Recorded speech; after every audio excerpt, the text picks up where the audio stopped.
15 Ways to Reduce Your Expenses in 2022. Are you having trouble getting your spending under control? Here are some tips to help. Do you find yourself spending more money than you intend to? Many Americans live paycheck to paycheck and are unable to save money. This is sometimes due to their salary being insufficient to cover basic needs. However, in many cases, Americans do not save enough because they spend too much rather than because they earn too little. It's not as simple as it seems to figure out how to minimize spending, since you may not notice where you're overpaying and it's difficult to overcome long-held habits. There are, however, strategies to cut your spending so you may put more money toward your objectives and less into products that don't improve your life or your long-term financial status. Here are 15 ways to cut spending that could help you keep more money in your bank account, instead of spending your cash as quickly as it comes in. Number 1. Make a budget. Living on a budget may not seem like fun, but if you're having trouble getting spending under control, using a budget to set limits is a good place to start. If you need a lot of help controlling where your dollars are going, one option is to give every dollar a job. That means making a detailed budget specifying how much you'll save, how much goes to each fixed expense, and how much you'll devote to optional or variable expenses such as entertainment, groceries, and dining out. Number 2. Track your spending. When you go on a diet, one of the things you're often told to do is count calories. This process lets you know if you're going overboard on eating, and the very process makes you less likely to indulge because you're paying more careful attention to what you're doing. The same basic premise is true of tracking spending. If you don't know where your money is going, you may end up spending a few $100s a month on small purchases without even realizing it. But if you track your spending, you can find problem areas and you're more likely to consider a purchase carefully if you have to write down the expenditure. Number 3. Consider going to cash only. You can make all the budgets you want, but if you don't stick to them, they're nothing more than a wish list.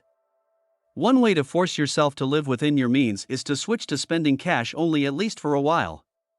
Switching to a cash-only system has a few benefits. First, studies have shown people tend to spend less when they use cash, because they get the visceral experience of actually seeing and feeling their money being spent. Second, if you don't use debt, you can't spend above your means.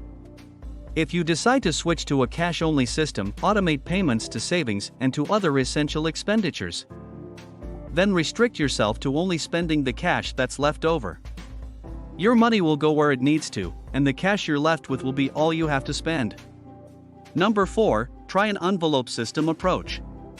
An envelope system can also help you make sure you live by your budget or by spending limits you set for yourself. When you use an envelope system, you literally put the cash you want to spend on different categories of purchases into an envelope. For example, you may have an envelope for groceries and one for children's activities. Once the envelope is empty, you don't spend on that category anymore. Number 5. Freeze your credit cards.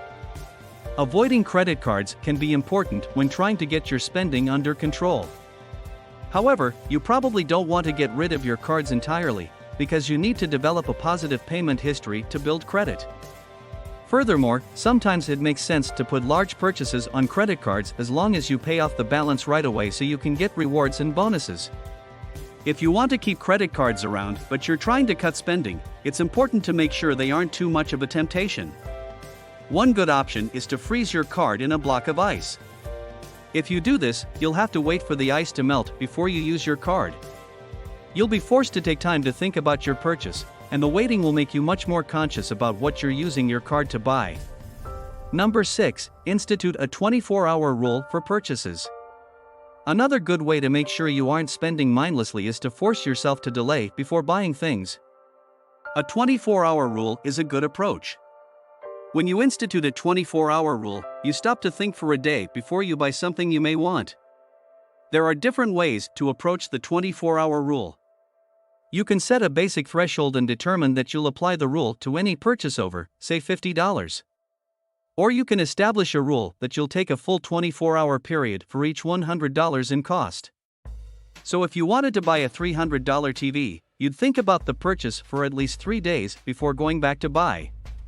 A 24-hour rule is effective not only because it makes it more likely you'll end up only buying things you really want, but also because you can use that time to shop for the best price. Number 7. Have no spend days. One of the best ways to cut spending is to simply decide you aren't going to buy anything at all. Of course, you can't do this forever, but you can aim for some no-spend days each month or even have an entire no-spend month. When you have a no-spend day, you commit to buy nothing. If you try a no-spend month, you commit not to buy anything other than absolute necessities, such as food to cook at home. You could also make it a game to see how many no-spend days you can have during each month and perhaps compete with your spouse to see who can get the most. No-spend days not only save you money on the day you keep your wallet put away, but they can also help change your mindset over the long term. You'll break your spending habits and start coming up with more creative solutions to meeting your needs, rather than just buying new things all the time. Number 8. Make saving a game. Setting a budget and limiting your spending may not seem like fun, but it can be if you make saving money a game. There are lots of ways you can do that, such as saving every $5 bill you get in change in a savings jar. Soon, you'll be looking for ways to get $5 bills back to see how full your jar can become. Reward yourself for hitting savings milestones. When you hit 10 no-spend days in a month, do something fun and inexpensive as a treat for yourself, like having a home spa day or going out to lunch with a friend. Have a How Low Can We Go contest. Challenge yourself to find the absolute lowest price for a particular item you buy regularly, or have a contest with a friend to see who can spend the least on groceries or entertainment for a month. Number 9. Use discount codes and coupons. While cutting spending often focuses on eliminating purchases, there are still some things you have to buy. When you do make purchases, your goal should be to ensure they cost as little as possible. To do that, always try to use coupons and look for discount codes. You can order specific coupons that come from the Sunday paper for food and toiletry items, so you can use coupons for things you actually buy. Sites such as Bargain Coupon Clippers and Clip2Save make this process affordable and easy. You can also search for coupon codes for all online purchases from RetailMeNot or use the browser extension Honey to find coupon codes automatically. Number 10. Avoid shopping when you're hungry. You've probably noticed that if you hit the grocery store on an empty stomach, you end up with a lot of impulse items.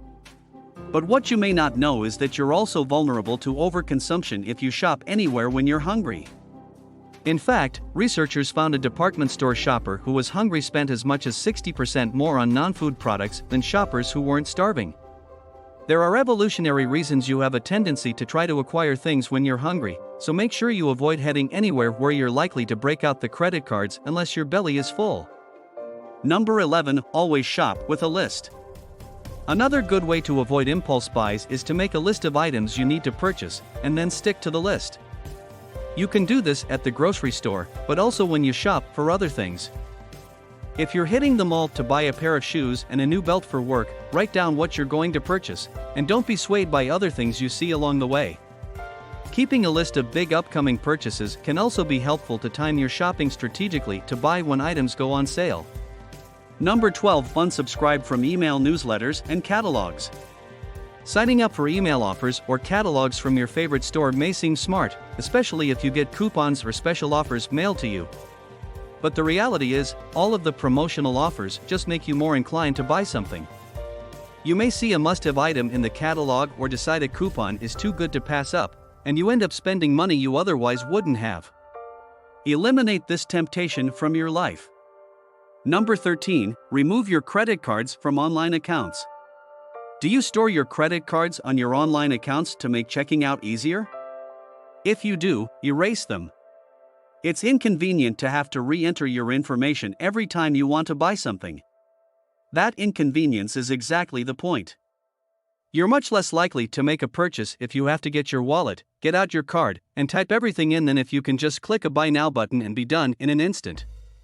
Number 14. Institute a one-in/one out rule. Chances are good you probably have most of your needs met right now.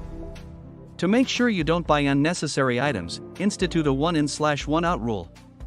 When you put this rule in place, get rid of one old item for every new item. Want a new pair of shoes? Get rid of an old pair. If you don't have any old or worn-out shoes, do you really need new ones? Number 15. Cancel subscriptions you're not using. Chances are good you're probably spending money on at least one subscription service you aren't getting a lot of value from. Maybe that's a gym membership, a magazine you don't read, or a streaming service you no longer watch. Whatever your unnecessary subscription, cut it so you can save the money you were spending. Go through your credit card statements carefully to look for recurring monthly expenses and make a list of services you're paying for. Ask yourself if each one is really worth it or if the money could be better used for other goals. If you don't really need the subscription service, cut it from your life. Chances are good that at least some of the suggestions on this list will work for you and help you spend less money. By reducing your outflow and directing more money to financial goals, you'll be more successful in saving for big things so you can grow your net worth and build real wealth over time. It's worth the effort.